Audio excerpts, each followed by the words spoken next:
Antes do início da nossa reunião, queremos avisar aos irmãos que nos assistem que ao final da palestra haverá o passe e fluidificação da água. Então, quem quiser, prepare sua garrafa e o copo de água.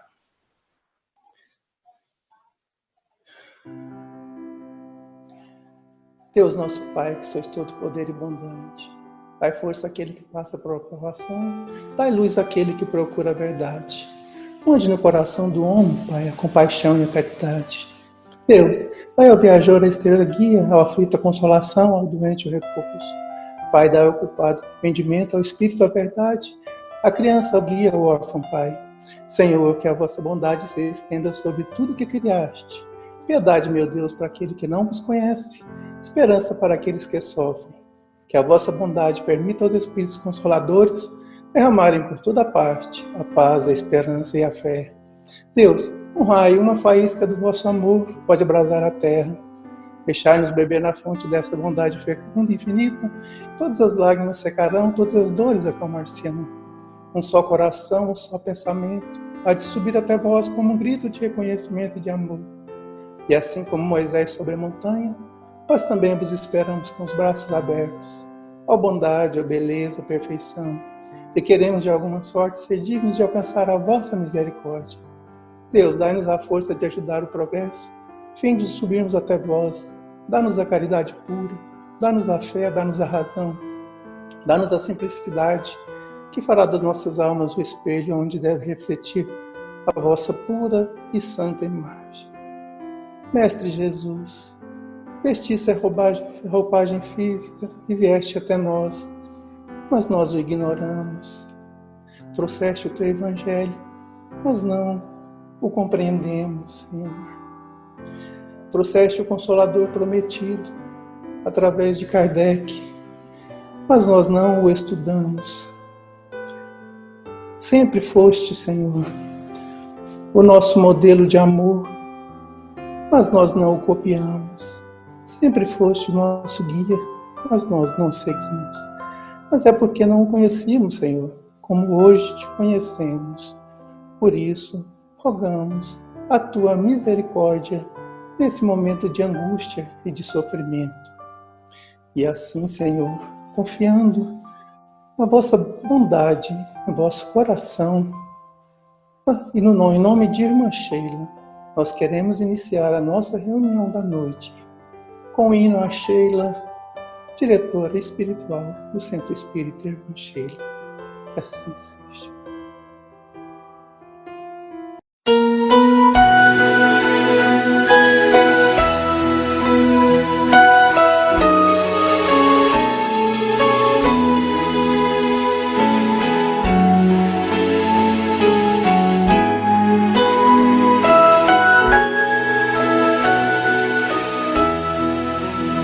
Vamos unidos a Sheila, numa alegria sem fim, cantar com os passarinhos que esvoaçam no jardim, esta flor tão delicada, quando está juntinho a nós, deixa sempre o seu perfume e o calor da sua voz. Irmã Sheila, tão querida, vem trazer-nos esta luz que ilumina nossas vidas nos caminhos de Jesus. Ao enfermo que espera fraternidade e amor, levaremos nesta noite lenitivo a sua dor, como um bom samaritano, e a Sheila nos guiar. Seguiremos confiantes sempre alegres a cantar. Irmã Sheila, tão querida, vem trazer-nos esta luz, ilumina nossas vidas nos caminhos de Jesus. Irmã Sheila, tão querida, vem trazer-nos esta luz que ilumina nossas vidas nos caminhos de Jesus. Para a nossa preparação do livro Caminho, Verdade e Vida, psicografado por Chico Xavier, ditado pelo Espírito Emmanuel, a lição 161, aproveitemos. E destas coisas sois vós testemunhas. Lucas, capítulo 24, versículo 48. Jesus aproveitou o mínimo para produzir o máximo. Com 3 anos de apostolado, acendeu luzes para milênios. Congregando pequena assembleia de 12 companheiros, renovou o mundo. Com uma pregação na montanha, inspirou milhões de almas para a vida eterna. Converte a esmola de uma viúva em lição imperecível de solidariedade. Corrigindo alguns espíritos perturbados, transforma o sistema judiciário da terra, o amai-vos uns aos outros para a felicidade humana. De 5 pães e 2 peixes, retira o alimento de milhares de famintos. Da ação de um Zaqueu bem intencionado, traça programa edificante para os mordomos da fortuna material. Da altitude de um fariseu orgulhoso, extrai a verdade que confunde os crentes menos sinceros. Curando alguns doentes, institui a medicina espiritual para todos os centros da terra. Faz de um grão de mostarda maravilhoso símbolo do reino de Deus. De Urga Dracma Perdida, ensinamento inesquecível sobre o amor espiritual. De uma cruz grosseira, grava a maior lição de divindade da história.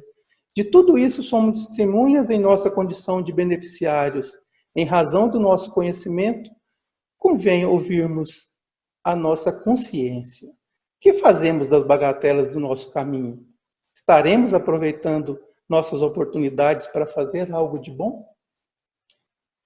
Meus irmãos, com essa preparação, nós passamos a palavra para a nossa irmã Gilma, oradora da noite, rogando a Jesus que a envolva no seu manto de luz, a intua nessa missão importante para todos nós.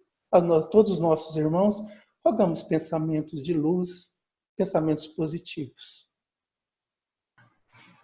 Com essa leitura, ditada por Emmanuel, e finalizada com uma pergunta, ela nos convida a uma reflexão muito profunda, principalmente para os momentos que estamos vivendo hoje. A reflexão é: estaremos aproveitando nossas oportunidades para fazer algo de bom? Que oportunidades são essas? E por que deveríamos estar aproveitando essas oportunidades? Será que nós estamos já tão esquecidos de tudo o que nos envolve na nossa reencarnação? O quanto pedimos de oportunidade para que aqui na Terra, vivenciando as experiências do corpo físico, pudéssemos ter as oportunidades de burilar os nossos defeitos, transformando-os em qualidade, de resgatar os débitos de nossas existências pretéritas. E a gente vive no dia a dia esquecidos de tudo isso. Isso nos faz lembrar a parábola dos talentos, que é contada em Marcos, capítulo 25, em que um senhor de uma grande terra precisava se ausentar. Então ele chamou 3 servos. Ao primeiro servo, entregou 5 talentos. Ao segundo servo, ele entregou 2 talentos. Ao terceiro servo, ele entregou 1 talento. Por que essa diferença? Porque ele entregou a cada um desses servos de acordo com a capacidade deles de gerenciar esses talentos, de cuidar destes talentos. E assim, seguro de que tinha feito a coisa certa, ele partiu. E aquele servo que tinha recebido 5 talentos, negociou os talentos e angariou mais 5. Da mesma forma, aquele que recebeu 2 talentos, angariou mais 2. Mas aquele que recebeu 1 talento e que conhecia a dureza, a rigorosidade daquele senhor daquelas terras, ele ficou temeroso, furou um buraco na terra e escondeu o talento. Dessa forma, quando o Senhor retornasse, ali estaria o talento para entregar de volta. E a gente não pode esquecer, né, que no Evangelho segundo o Espiritismo, no capítulo 16, item 13, Kardec nos alerta que o homem, sendo depositário, administrador dos bens que Deus lhe depositou nas mãos, terá que prestar contas rigorosas com relação ao emprego que foi dado a esses bens que nos foram depositados. E aqui a gente pensa bens materiais, bens espirituais, dons, pessoas ao nosso redor, tudo que nos envolve, coisas, situações, são dádivas, são bens, são talentos que Deus nos entrega para que cuidemos desses talentos. Então o servo não estava errado, concorda? De ficar preocupado. Eu vou ter que entregar esse talento, e se eu não tiver esse talento para devolver? Mas olha o que acontece. O dono da terra retorna. E quando ele vê 10 talentos com aquele a quem entregou 5, 4 com aquele a quem entregou 2, e 1 com aquele a quem entregou 1, ele diz, aqueles 2 primeiros, que eles eram bons servos e fiéis. E como eles foram fiéis no pouco, muito seria dado a cada um deles. Mas aquele outro, apesar de ter devolvido o mesmo talento que recebeu, ele seria lançado às trevas, ao sofrimento. Parece injusto isso, não é? Ele não pediu aos servos que duplicassem os talentos. Ele não pediu simplesmente que fossem guardiões daqueles bens. Aquele servo que devolveu 1 talento não estaria então correto? Mas não é isso que Deus espera de nós. Nós somos co-criadores da sua criação. Ele espera que a gente multiplique, porque se a gente chegar na Terra com as mesmas habilidades, as mesmas qualidades que nós encarnamos, o que teremos feito dessa reencarnação? Não estaremos, então, jogando fora todas as oportunidades que nos são dadas de frutificar, de crescer os galhos da nossa árvore da vida?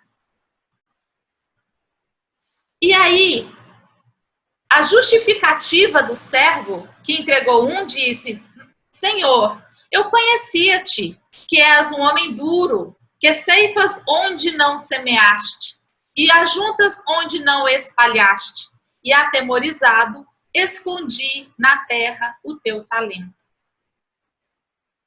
Será que realmente era isso, que foi isso que fez ele não fazer aquele talento ser duplicado?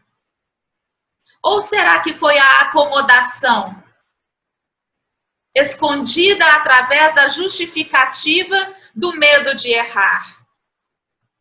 Ou será que foi a irresponsabilidade de pensar que um talento é um bem que pode produzir bem a outros, não só a ele mesmo.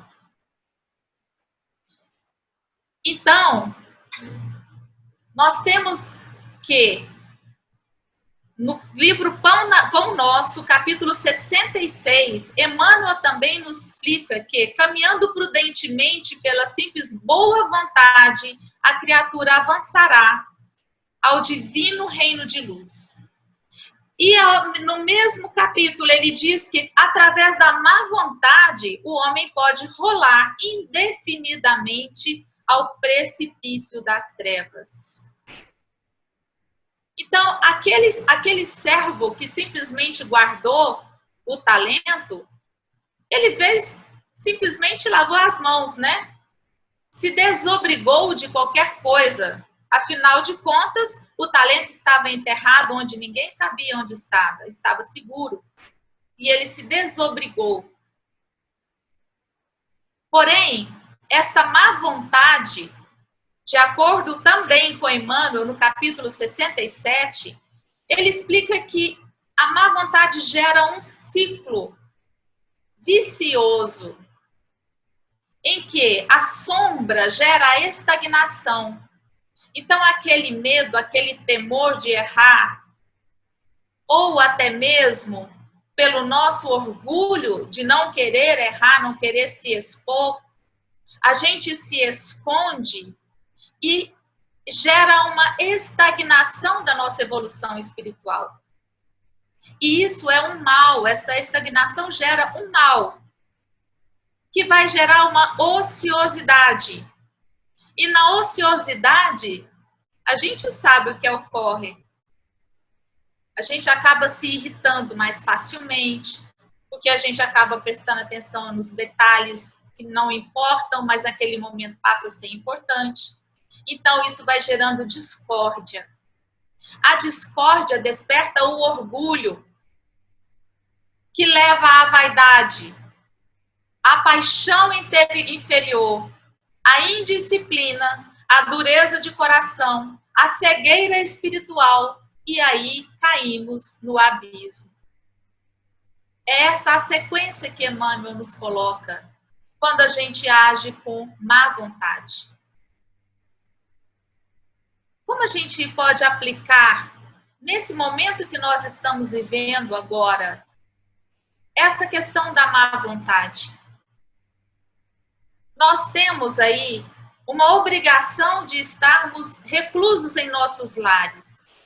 E aí a gente lava as mãos, a gente se desobriga com o resto da humanidade. Afinal de contas, eu tenho que ficar aqui confinado. Mas quem disse que o nosso pensamento também precisa estar preso? Quem disse que através da oração não podemos duplicar, quadruplicar os talentos que Deus nos proporcionou? Através de uma ligação a um parente que pode estar sofrendo por depressão nesse momento. Através de um amparo, mesmo que indireto, se não puder ir às ruas, confeccionando, fazendo algo em casa para ajudar aqueles que estão necessitados. Através de uma leitura edificante para ajudar também a si mesmo na nossa evolução espiritual. Mas, principalmente, cuidar do talento da família, com pessoas com as quais nós estamos agora convivendo muito mais no dia a dia, e que o trabalho fora de casa nos ajudava a distrair a atenção, a ter uma desculpa para não ter um momento de contato mais íntimo, de conhecer melhor o outro, ouvir os seus sentimentos, entender os seus temores e também juntar forças para que as habilidades de cada um se somem e faça algo melhor, maior, não só para o núcleo familiar, como também externamente a esse lar. Lembrando o culto cristão no lar. seria um talento. Um talento que a gente poderia guardar só para nós mesmos. Em que a gente faria a oração única e exclusivamente para o nosso lar. E a gente pode, ao mesmo tempo, multiplicá-lo, elevando o pensamento e expandindo os nossos desejos de harmonia, de saúde, de paz, para o lar de todos aqueles que estão necessitados nas ruas, até mesmo em grandes palácios, mas necessitados de auxílio, de compreensão, de aconchego. Lembrei a palavra, de aconchego. Nós vemos aí na mídia a quantidade de crimes contra a mulher que está acontecendo. O elevado número de crimes domésticos. Nós vemos crianças que estão sendo atacadas pela ansiedade e começam a somatizar em suas mãos, em sua pele, desenvolvendo doenças. Pais que não estão suportando ter que cuidar dos filhos o dia todo, o tempo todo. Porque antes isso era delegado às creches, às escolas, à escola de futebol, à academia. É muito fácil delegar. É muito fácil delegar para a terra a proteção do talento. É muito fácil delegar para um outro a proteção daquele talento que nos é dado. Mas aproveitar, negociá-lo, fazê-lo render, isso exige boa vontade. E sobre boa vontade, no capítulo 66, no mesmo livro, Pão Nosso, Emmanuel fala que também é um ciclo virtuoso dessa forma. Boa vontade descobre trabalho.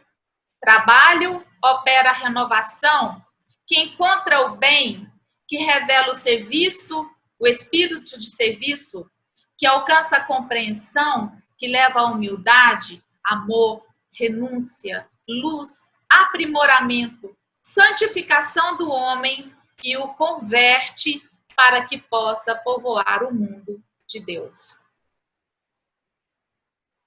Então, o que difere esses servos? Aqueles que multiplicaram e aquele que guardou. A boa vontade e a má vontade. O que nos difere uns dos outros, mediante as oportunidades que nos são dadas. E nós podemos dizer, não é possível que eu pedi essa pandemia. Essa pandemia está aqui, está na Alemanha, está na Austrália. Então não pode ser algo ligado a mim. É claro que é ligado, nós somos parte da humanidade. E se estamos encarnados aqui, nessa época, passando por essa situação, é porque existe na evolução também essa necessidade nossa como conjunto. André Luiz nos explica muito bem sobre isso. E também Kardec, no Livro dos Espíritos, quando nos explica sobre os desastres, as pandemias. Não estamos, por acaso, vivenciando esse momento. Então, o que estamos fazendo com os talentos que nós temos? Como estamos cuidando deles nesses momentos? Será que a gente está conseguindo tranquilamente responder essa pergunta? Estamos aproveitando as oportunidades para fazer algo de bom? Ou estamos apenas ansiosos, assistindo o noticiário o tempo todo, irritados, contando os dias para que tudo isso acabe e a gente possa retornar às ruas, ao trabalho, às atividades? E de novo nos esquecer de nós mesmos, de novo nos esquecer da nossa família, nos anestesiar, ou seja, colocar o talento de novo debaixo da terra. Porque aí, quando a gente desencarnar, o talento está lá. Mas existe uma psicografia de Chico Xavier que conta a história de uma senhora que nasceu viveu, sofreu, mas quando desencarnou, revelaram a ela: que pena, não serviu de nada. E ela ficou irritadíssima: mas como? Se eu passei por tantas coisas, como não serviu de nada? Não serviu, porque ela tinha traçado objetivos para essa reencarnação. E ela não cumpriu com esses objetivos. Ela cumpriu com outros, que são muitas vezes criados por nós mesmos. Allan Kardec diz que há provações que a gente passa, dificuldades que a gente passa nessa vida, que são realmente trazidas de encarnações anteriores. Mas a grande maioria são criadas aqui. Então não é simplesmente viver o dia a dia como se o nosso único compromisso fosse nascer, viver e morrer. Nós temos que nascer, viver nos edificando e edificando ao outro, para que possamos desencarnar, construindo um mundo de luz em torno de nós. E podendo até mesmo preparar ali algo de bom para aqueles que vão nos suceder. Para quem leu O Nosso Lar, sabe que isso é possível. Plantarmos também para aqueles que a gente ama. Deus é tão bom que não restringe os talentos apenas a nós. Ele é tão bom que quanto mais a gente frutifica, quanto mais a gente multiplica, mais a gente recebe. Que foi o que em Marcos Jesus disse na parábola: a qualquer que tiver será dado e terá em abundância, mas ao que não tiver, até o que tem ser-lhe-á tirado. É muito estranho essa colocação. Como assim, ao que tem vai ser dado mais e ao que não tem vai ser até tirado? Kardec nos explica no capítulo 27, item 15. Não é Deus que retira daquele que recebeu pouco. É o próprio espírito que, dispersivo e descuidado, não sabe conservar o que tem e aumentar na fecundidade a dádiva semeada no seu coração. O que é nos tirar? Eu estou cheia, plena de saúde, mas eu não utilizo essa saúde, essa disposição para fazer o bem.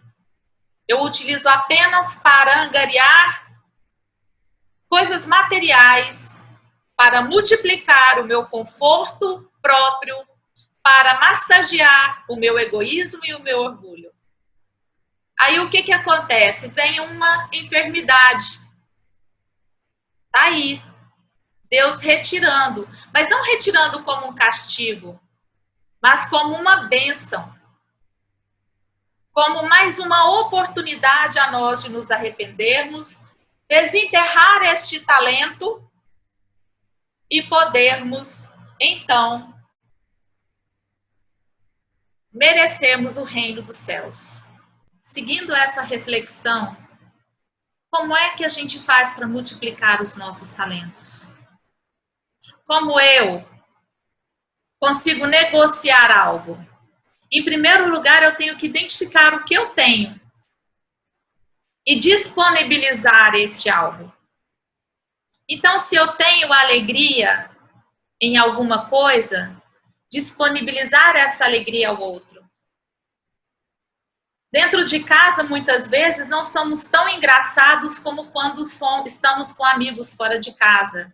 Por que não usar esse talento da alegria dentro de casa? Porque nossos pais são idosos, não entendem as piadas, as brincadeiras? Vamos então contar histórias a eles que eles consigam compreender. Porque nossos filhos são muito pequenos, não teriam como jogar no jogo de videogame, por exemplo. Vamos jogar com ele um Lego, um desenho, papel, caneta, lápis. Que talento eu tenho dentro de mim que eu possa transformar em algo maior nesse momento? Que palavra eu posso levar ao outro? Em meu momento íntimo, o que eu posso estar lendo ou ouvindo de forma a acrescentar para mim mesma também aqueles talentos de conhecimento, de autoconhecimento que já possuímos? Na pergunta 919 do Livro dos Espíritos, Santo Agostinho nos orienta sobre conhecer a si mesmo. Esse é o caminho. Então, a gente precisa tentar compreender de nós mesmos o que possuímos e como podemos distribuir isso que possuímos. Não vamos colocar a nossa luz embaixo do alqueire. Vamos colocar em cima para iluminar o que está próximo. Se eu sei um pouquinho, compartilho, porque aquele que sabe mais um pouquinho compartilhando comigo vai somar ao meu conhecimento. Não podemos também, nesse momento, nos acovardar e não falar de Deus àqueles com quem conversamos pelo WhatsApp, pelas mídias sociais. Quanto tempo a gente demora vendo vídeos engraçados nesses sites? E quanto tempo a gente demora vendo vídeos construtivos, compartilhando coisas construtivas? De forma que do outro lado, independente da distância, aquele que recebe possa receber um pouco de luz também através daquela mensagem. Então, nós temos muitos talentos. A gente pode estar se desenvolvendo profissionalmente dentro de casa, estudando aquilo que nunca tem tempo para a gente estudar enquanto estamos trabalhando. Muitos estão fazendo isso. Muitos estão tentando até mesmo iniciar uma nova carreira, uma nova profissão. Mas o mais importante que a doutrina espírita está nos trazendo através de Divaldo, de Haroldo, de Rossandro, vários estudiosos, é que este é o momento de plantarmos no nosso espírito as qualidades imortais. Não só o conhecimento material, mas as qualidades da paciência, do autoconhecimento, do conhecimento do outro, de ouvir o outro, mas ouvir com empatia e não simplesmente simpatia. Ouvir colocando-nos no lugar do outro, aproveitando esse momento para que possamos fazer com que a nossa constelação familiar seja brilhante e não planetinhas opacos. No livro Constelação Familiar, do Divaldo, ele explica que tudo que está em nossa volta faz parte. Os nossos vizinhos, os nossos colegas de trabalho, a família na qual nascemos, não só pais e filhos, mas também tios, sobrinhos, primos. Então, é o momento da gente resgatar isso, porque a célula, a família, é de onde nasce a transformação da humanidade. Nós ficamos o tempo todo desejando um mundo de regeneração. Ele está batendo na nossa porta. O que nós estamos fazendo com essa oportunidade? Estamos aproveitando essa oportunidade para fazer algo de bom? Ou estamos nos amedrontando com essa transformação, essa confusão toda na política, na economia, na saúde, e nos acovardando e nos escondendo e não fazendo nada, com medo de nos expor com o outro? Não, eu vou ficar mais quieto dentro do meu quarto lendo um livro, porque se eu for para a sala e começar a conversar, a gente vai discutir. Por quê? Por que é assim? Por que tem que discutir?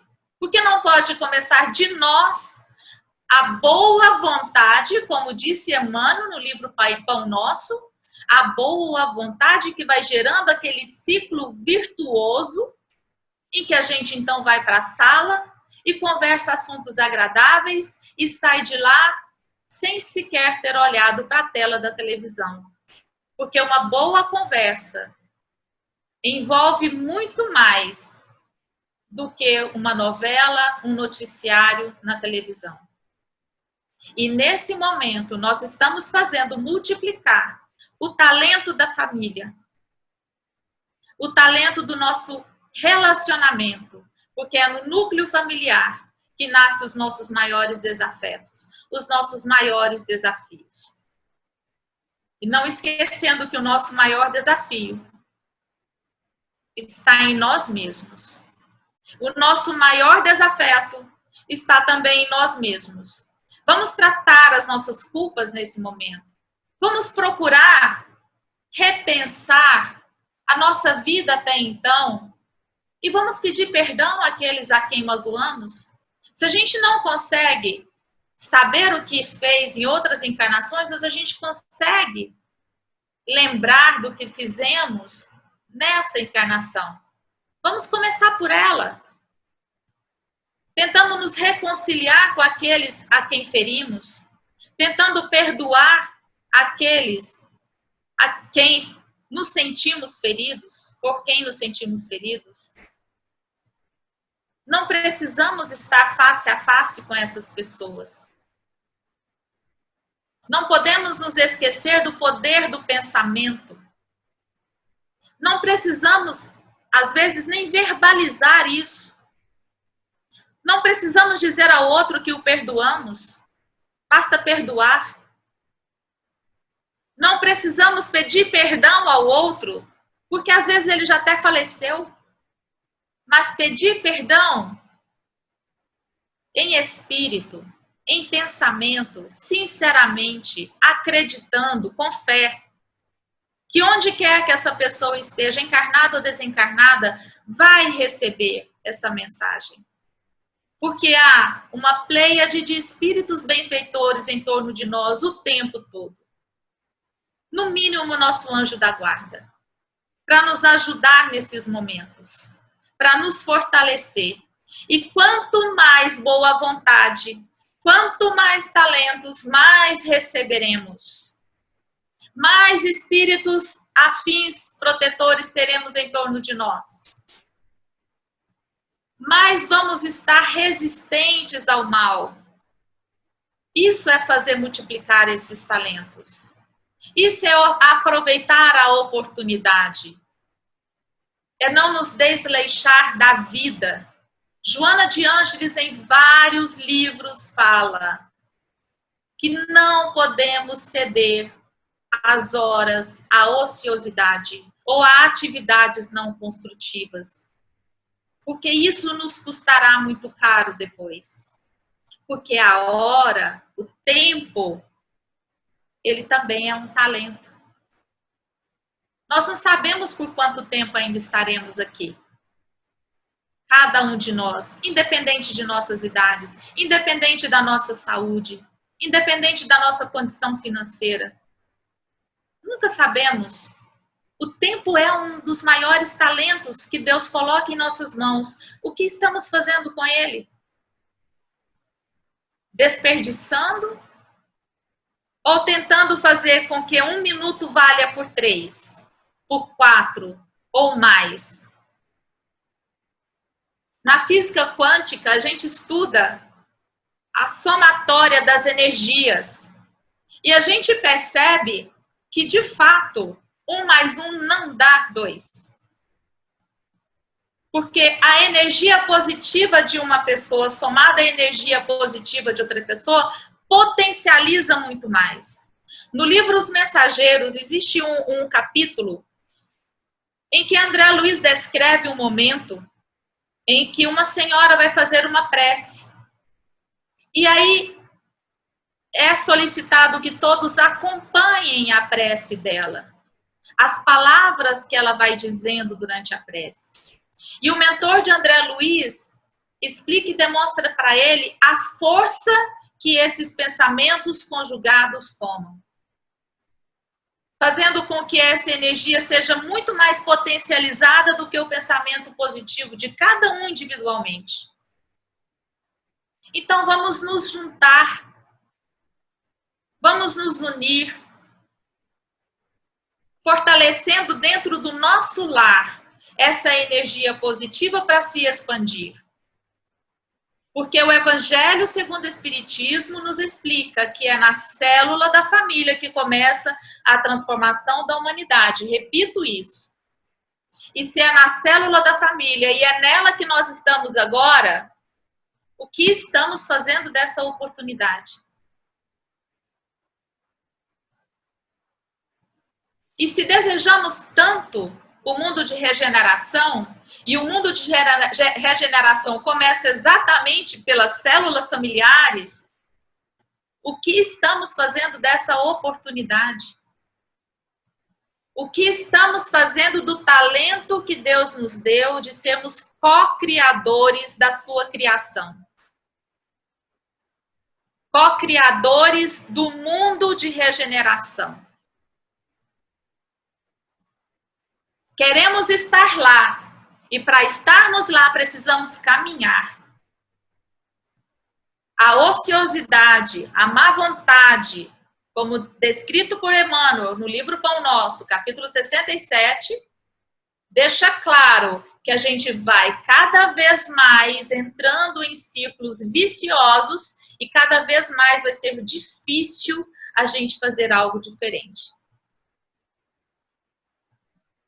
Agora, quando a gente vê exemplos como Chico Xavier, que sem saúde atendia milhares de pessoas, que sem dinheiro alimentava milhares de pessoas, a gente fala, que talento Deus deu para ele? Se ele não tinha dinheiro mal para a família dele, e ele conseguia alimentar e ajudar tantas pessoas, porque chegavam para ele também doações, auxílio, pessoas para estar ali ajudando ele a construir essa obra. Se ele parasse e pensasse no salário minguado dele, de servidor público, nas despesas da casa dele, ele iria falar, eu vou esconder esse talento, porque se eu começar a mexer nele, de repente a minha família está passando fome. Mas ele não fez isso. Então ele é um exemplo que viveu entre nós, na nossa época, porque Cristo foi o exemplo maior, mas não estava aqui agora, tão próximo na nossa realidade, como Chico Xavier, para nos demonstrar que cada um de nós podemos fazer com um talento. Não precisamos de 5 e nem de 2. Basta um talento e a gente pode multiplicar e merecer o reino de Deus. Muito obrigada, que a paz esteja conosco, que assim seja. Vamos passar agora a parte do passe virtual. Vamos rogar a Jesus, o meigo, a vida Galileia. Vamos rogar a espiritualidade da casa de Sheila, que se encontra presente entre nós, numa corrente do bem e do amor, para que transmita as energias positivas, energias de harmonia, energias de equilíbrio, energias de saúde, para cada um de nós. E que essas energias envolvam todo o nosso campo energético. Mentalizamos a figura meiga de Jesus entre nós. Pois, como ele disse, onde estivesse uma ou mais pessoas reunidas em seu nome, ali ele estaria. Vamos, em nossa tela mental, visualizar essa figura soberana e meiga, luminosa, que transcende todas essas energias em sua volta e em nosso campo energético. E ela penetra em todos os nossos centros de força. No coronário, no frontal, no laríngeo, no cardíaco e no esplênico, no gástrico, no hepático e no básico. E envolve todos os nossos órgãos, todas as nossas células, em vibração de muita paz e harmonia e saúde. Daquilo que recebemos, Senhor, nós visualizamos que as águas que se encontram na mesa de cada um de nossos irmãos, seja no copo d'água ou na garrafa, que sejam transformadas em suas moléculas e sejam transformadas em remédio, para que cada um que dela beba possa sentir o renovar das suas energias.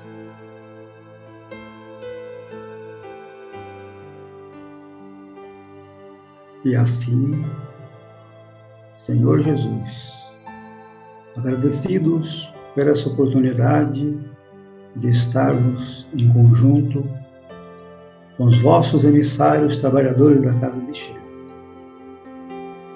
agradecidos por tudo quanto recebemos e por tudo quanto receberemos, nós finalizamos esse momento na vossa paz, Senhor. E que assim seja. Agora eu convido os irmãos para mentalizarmos mais uma vez